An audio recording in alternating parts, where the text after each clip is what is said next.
नागपूरमध्ये नशेच्या अवस्थेत असलेल्या एका होमगार्ड जवानाने अवघ्या 13 वर्षीय अल्पवयीन मुलीशी भर रस्त्यात अश्लील छेडछाड केल्याचा गंभीर प्रकार उघडकीस आला आहे।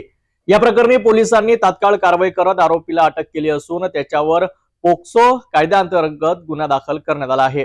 प्राप्त माहितीनुसार ही घटना नागपूरच्या पाचपावली पोलीस ठाणे हद्दीत घडली आहे। ट्युशन आटपून घरी परतणारी इयत्ता 9वीतील शिकणारी अवघी 13 वर्षांची अल्पवयीन मुलगी या घटनेची बळी ठरली। दरम्यान आरोपीने भर रस्त्यात मुलीला अडवून तिच्याशी अश्लील वर्तन केले। घाबरलेली मुलगी कशीबशी घरी पोहोचली आणि तिने संपूर्ण प्रकार आपल्या कुटुंबियांना सांगितला। मुलीच्या पालकांनी हिंमत दाखवत क्षणाचाही विलंब न करता पाचपावली पोलीस ठाण्यात तक्रार दाखल केली। तक्रार मिळताच पोलिसांनी तात्काळ कारवाई करत आरोपीला अटक केली। अटक करण्यात आलेल्या आरोपीचे नाव नौशाद अय्यूब कुरेशी, वय वर्ष 35 असून तो पेशाने होमगार्ड जवान असल्याची माहिती आहे। प्राथमिक तपासात आरोपीने घटनेच्या वेळी दारूच्या नशेत असल्याचे स्पष्ट केले आहे। पोलिसांनी आरोपी विरुद्ध छेडछाड संबंधी कलमे तसेच पॉक्सो कायद्याच्या कडक कलमांखाली गुन्हा दाखल केलाय।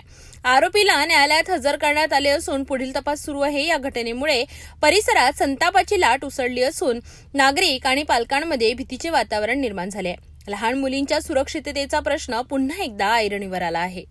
बरोबर आहे। अल्पवयीन मुलगी ते बांगलादेश नाईक तलाव याच्या हनुमान मंदिरच्या परिसरात ते दांडपट्टा आणि कुस्ती याचा सराव करण्यासाठी ती घरी जात असताना त्याच एरियात राहणारा एक इसम त्याने मुलीला हात लावला आणि छाती दाबली। अशा फिर्यादीच्या रिपोर्टवरून आपण गुन्हा दाखल केला।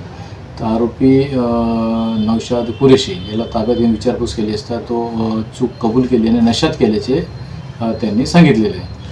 आरोपीला अटक करण्यात आलेली आहे, मान्य न्यायालयात पाठवण्यात आले। जे आरोपी आहे कोण आहे, काय काम न करायचा या पूर्वीचा रेकॉर्ड आहे का? नौशाद कुरेशी हा होमगार्डमध्ये काम करणार आहे। काल तो दारूच्या नशेत होता आणि हा कृत्य घडलेला आहे, त्याच्याकडून चूक झालेली आहे आणि त्याला आम्ही अरेस्ट केलेली आहे। अल्पवयीन मुलीच्या सुरक्षेच्या संबंधित हा प्रकार अत्यंत गंभीर असून आरोपीवर कठोरात कठोर कारवाई व्हावी अशी मागणी नागरिकांकडून होत आहे।